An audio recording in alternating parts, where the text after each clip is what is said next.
A las 12 del día, 37 minutos, hablamos de los planes del nuevo gobierno que en materia económica dio las primeras señales de lo que será su estrategia para recuperar Ecopetrol, la empresa petrolera más importante del país y una de las principales fuentes de recursos para el Estado. Estrategia que incluye, por ejemplo, Alejandra, más exploración de petróleo y gas, la reactivación de reservas y también vía libre al fracking bajo condiciones de control. Todo esto hacen parte de la hoja de ruta anunciada por el presidente Abelardo de la Espriella. Pero ahora bien, la pregunta es ¿qué tan viable es esa estrategia y qué implicaciones tiene para el futuro de la petrolera? Pregunta que le planteamos hasta ahora a Laura Rojas. Usted nos tiene todos los detalles, Laura. Compañeras, buenas tardes. Ecopetrol quedó en el centro de la nueva hoja de ruta económica del gobierno. Durante la posesión, Abelardo de la Espriella habló, importante, de recuperar la solidez de la petrolera, reforzar su gobierno corporativo y aumentar la producción de hidrocarburos, incluyendo la posibilidad de avanzar con un fracking con controles ambientales. Con esta estrategia, el gobierno busca fortalecer una fuente clave de recursos para el país y recuperar la confianza de los mercados y los inversionistas. Esto dicen los expertos sobre este nuevo viraje.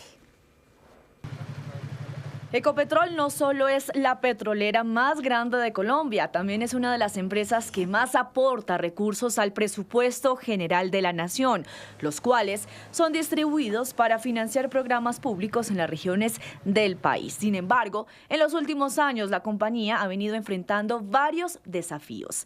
Caída en las utilidades frente a los años récord, menor crecimiento de reservas y cuestionamientos sobre la estabilidad de su gobierno corporativo. Por eso, el presidente Abelardo de la Espriella anunció un plan de recuperación que tendría 4 frentes principales. El primero, más exploración, reactivar contratos de petróleo y gas, buscar nuevas reservas, reducir dependencia de importaciones de gas. El segundo, fracking responsable, pilotos de supervisión técnica, licencias ambientales estrictas. Tercero, gobierno corporativo, juntas directivas más independientes, decisiones técnicas y no políticas, recuperar la confianza inversionista. Y cuarto, recuperación financiera, mayor producción, más caja para inversión. Sobre el punto más polémico, el fracking, el mandatario aseguró que no se trataría de una práctica sin controles. Eso dicen los expertos. Las preocupaciones que hay sobre el impacto en los acuíferos hay que desvirtuarlas cuando no son ciertas. Por ejemplo, la profundidad a la cual se hacen esas operaciones no tiene relación con la profundidad a la cual se extrae el agua para consumo humano, y la sismicidad está controlada por las tecnologías. Analistas del sector consideran que el mensaje busca enviar una señal de estabilidad económica a quienes estarán atentos a 3 indicadores claves. Si realmente se reactivan nuevos proyectos de exploración, cómo se conformará la junta directiva de Ecopetrol y si la empresa logra mejorar sus indicadores de producción, reservas y rentabilidad durante los próximos trimestres. Los primeros pasos a dar ya fueron anunciados. Se convocará una asamblea extraordinaria de Ecopetrol para la elección de una nueva junta directiva, en donde muy seguramente se van a cambiar los 7 representantes que tiene el gobierno nacional. Los otros 2 son independientes, el uno representa a los departamentos productores y el otro a los accionistas minoritarios. Elegida la nueva junta directiva, esta tendrá que ocuparse de la elección del nuevo presidente de la empresa. El nuevo gobierno plantea que la recuperación de Ecopetrol será una pieza clave para fortalecer las finanzas públicas, aumentar la seguridad energética y recuperar la confianza de los inversionistas. Laura, pero también el presidente Abelardo de la Espriella anunció la posibilidad de la eliminación del impuesto al patrimonio. ¿En qué consiste esta medida? ¿A quiénes beneficiaría y además qué impacto tendría esto en las finanzas del país? Catalina, efectivamente, el presidente Abelardo de la Espriella abrió un nuevo frente en la discusión económica al plantear la posibilidad de eliminar el impuesto al patrimonio, un tributo que actualmente pagan las personas con mayores niveles de riqueza en Colombia. La propuesta haría parte de una estrategia orientada a traer atraer la inversión, atraer el capital y reducir la carga tributaria sobre el patrimonio. Pero revisemos qué plantea el gobierno nuevamente: reactivar el consumo, impulsar la inversión y aumentar pues el crecimiento económico. ¿Qué es el impuesto al patrimonio? Es importante entender esto. El patrimonio líquido sería para las personas con viviendas, apartamentos, lotes, acciones, inversiones, ahorros y otros activos. Todos estos pues que llegarían a sumar en este momento, en 2026, cerca de 3.600 millones de pesos. Pagan el impuesto las personas con este tipo de patrimonio, menos las personas que tienen deudas y obligaciones financieras. Ya sabiendo esto, ¿quiénes dejarían de pagar? Personas con patrimonios altos, grandes propietarios, inversionistas, empresarios, titulares de activos de alto valor. No aplicaría a la mayoría de los hogares colombianos. Esto es lo que dice uno de los expertos que avala esta medida. Considero acertada la propuesta de eliminar el impuesto al patrimonio. Es un impuesto que recauda relativamente poco, pero genera incentivos muy fuertes para trasladar capitales e incluso la residencia fiscal a otras jurisdicciones. Su eliminación podría contribuir a recuperar la inversión y a incentivar el retorno de capitales al país, como anecdóticamente ha ocurrido en relación a algunos jugadores de fútbol. Bien, la discusión apenas comienza, pero ya pone sobre la mesa una pregunta de fondo, y es cómo impulsar la inversión sin debilitar las finanzas públicas ni reducir la capacidad de financiación del Estado. Laura, muchísimas gracias, pero hay que decir, y seguimos con el tema económico, que las cuentas del presupuesto para el 2027 aún no están cuadrando, y esto tras las alertas de un desfinanciamiento superior a los 30 billones de pesos. Fue radicada entonces una proposición en el Congreso que busca que se devuelva ese proyecto al Ministerio de Hacienda. María Fernanda Tarazona nos amplía, nos cuenta de qué se trata. María Fernanda. Alejandra y televidentes, esta proposición llegó en las últimas horas al Congreso de la República, firmado por 30 congresistas, y busca que se devuelva este proyecto de presupuesto para el 2027 radicado por 575,6 billones de pesos al gobierno de las Priella, en gran parte por ese hueco de 30 billones de pesos que, según la Contraloría General de la República, tiene esta propuesta que fue radicada por el gobierno Petro. Nosotros estuvimos hablando con varios expertos que aseguran que este debe ser el camino, ya que este nuevo gobierno deberá ser el encargado de presentar un presupuesto mucho más financiado y que esté mucho más acorde a los ingresos que en ese momento tiene el gobierno nacional, y no ligado a una ley de financiamiento como ocurrió en años anteriores. Una de las tareas más importantes que tendrá el Congreso de la República entrante será el trámite del presupuesto general de la Nación para el 2027, radicado por el gobierno Petro por 575,6 billones de pesos y que llega desfinanciado en 30,2 billones de pesos. Incluso con la reforma tributaria que presentó Gustavo Petro, solamente se recaudarían cerca de 22, de tal manera que en cualquier caso ya tendría un faltante bien significativo este presupuesto. No hay ninguna certeza de que haya una ley de financiamiento que se pueda aprobar para corregir ese desequilibrio. Además, nosotros estimamos desde el Centro Democrático que el hueco no es de 30,2, sino de 60 billones. En medio de este panorama, el Centro Democrático busca a través de una proposición que esta propuesta vuelva al gobierno nacional. En general se justifica, pues, mirar esto con lupa. Había muchas críticas a la forma en que se estaban presentando la propuesta de ingresos y gastos del gobierno para el 2026 y 2027. Esta solicitud pondría un nuevo reto. En el calendario, hasta el 15 de septiembre, hay plazo para que el Congreso apruebe el monto general. El hueco fiscal es mayor de lo que se está previendo. Entonces, si uno pues disfraza cifras,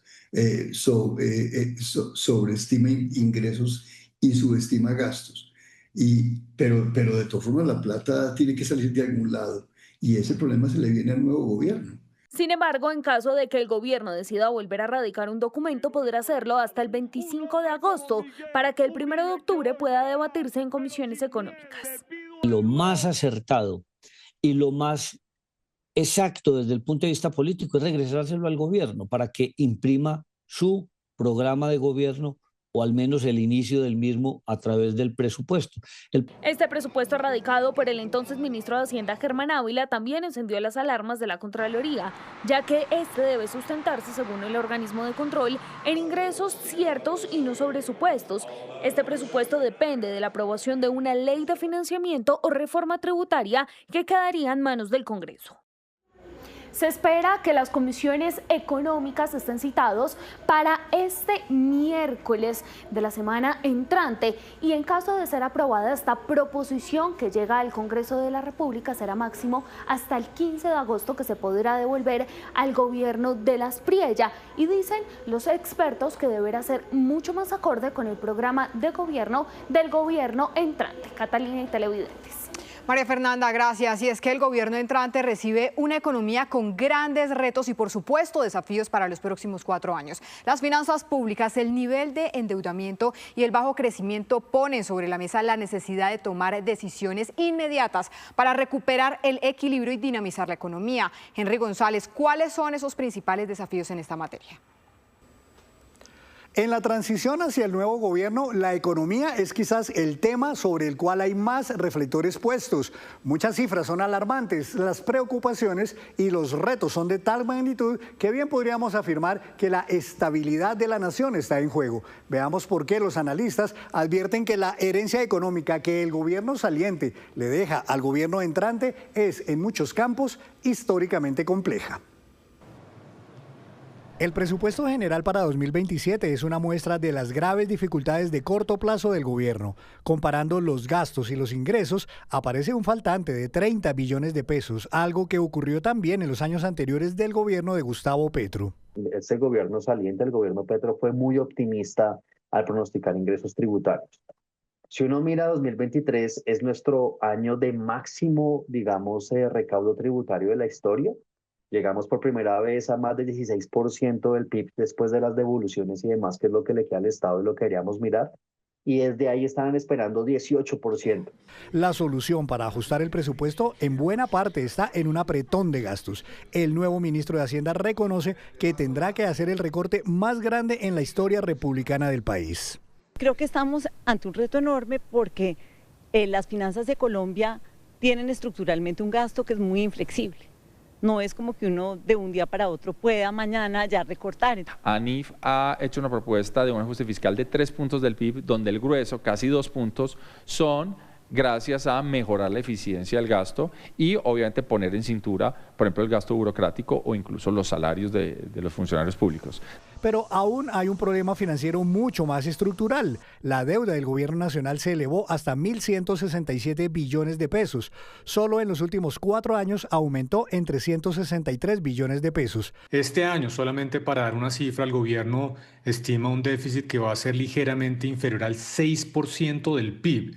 Pero los cálculos independientes, los analistas, el Comité Autónomo de la Regla Fiscal hablan de un déficit que podría llegar a casi el 8% del PIB. Apenas comenzando y con la olla raspada, el gobierno entrante deberá pagar compromisos por 149 billones de pesos en este semestre y 40 billones más el año que viene. Y ni qué decir de las llamadas vigencias futuras. El gobierno de Gustavo Petro firmó obligaciones y contratos que bloquean recursos enormes de los años venideros.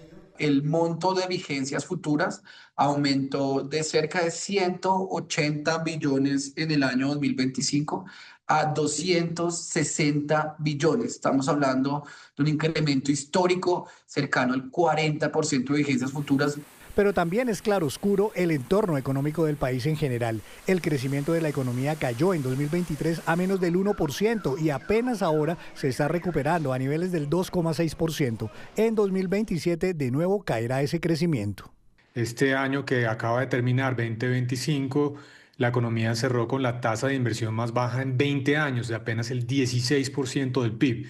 Colombia tenía tasas de inversión del 21-22%. La inflación volvió a subir, alcanzó en 2023 su punto más alto, por encima del 13%, y ha bajado, pero aún es del doble de la meta fijada. Consecuencia de eso, la Junta Directiva del Banco de la República subió la tasa de interés de referencia gradualmente, de 9% hace 4 años a 12% actualmente, en un intento por frenar la inflación. El Banco de la República va a tener que seguir haciendo la ingrata tarea de tener unas tasas altas hasta que, por ejemplo, la situación fiscal mejore y en ese orden de ideas tenga más espacio el banco para tener menores tasas. Por circunstancias variadas, en los últimos 4 años la tasa de cambio del dólar pasó de 4.330 pesos a un pico de 5.100 pesos y ahora se desplomó a menos de 3.200 pesos, con las consecuencias que deja, buenas para unos, pero perversas para otros, como es el sector exportador, que ya está pidiendo alivios. Yo personalmente creo que la solución está en pensar cómo generamos ingresos. Y hay un lado importantísimo que es poner a la economía a crecer a unas tasas más rápidas. En medio de los retrocesos del gobierno de Gustavo Petro en materia económica, también hubo avances, especialmente en materia social. Por sus efectos económicos, algunas reformas y decisiones no fueron del agrado de los empresarios, pero sí de los trabajadores. Para comenzar, el desempleo se redujo del 10,6% en que lo recibió Petro a un histórico 8%, y los subsidios monetarios ayudaron a que la pobreza disminuyera considerablemente del 36,6% en 2022 al 28% al cierre de este año. De otro lado, el salario mínimo subió más del 70% en el gobierno Petro al pasar de 1 millón de pesos a casi 1.800.000. Los trabajadores beneficiados quedaron felices, pero esto tuvo repercusiones. El aumento de los costos laborales que se hizo, por ejemplo, a través del salario mínimo ha hecho no solamente que una gran parte del nuevo empleo se vaya a la informalidad. Como vemos, las tareas del nuevo gobierno serán difíciles por los enormes retos que tiene por delante. Dicen los expertos que las soluciones no serán todas en los primeros meses. Algunas serán progresivas, otras tardarán, dadas las limitaciones presupuestales. Sin embargo, el nuevo gobierno viene anunciando diferentes medidas con las cuales atacar estos problemas. Por ejemplo, eliminar entidades que tienen funciones duplicadas, recortar gastos de funcionamiento, reperfilar la deuda del gobierno nacional para hacerla más manejable, retomar cuanto antes la regla fiscal, también presentar una nueva reforma tributaria que reduzca la carga fiscal de las empresas y, por supuesto, estimular el crecimiento económico y el aparato productivo de nuestro país.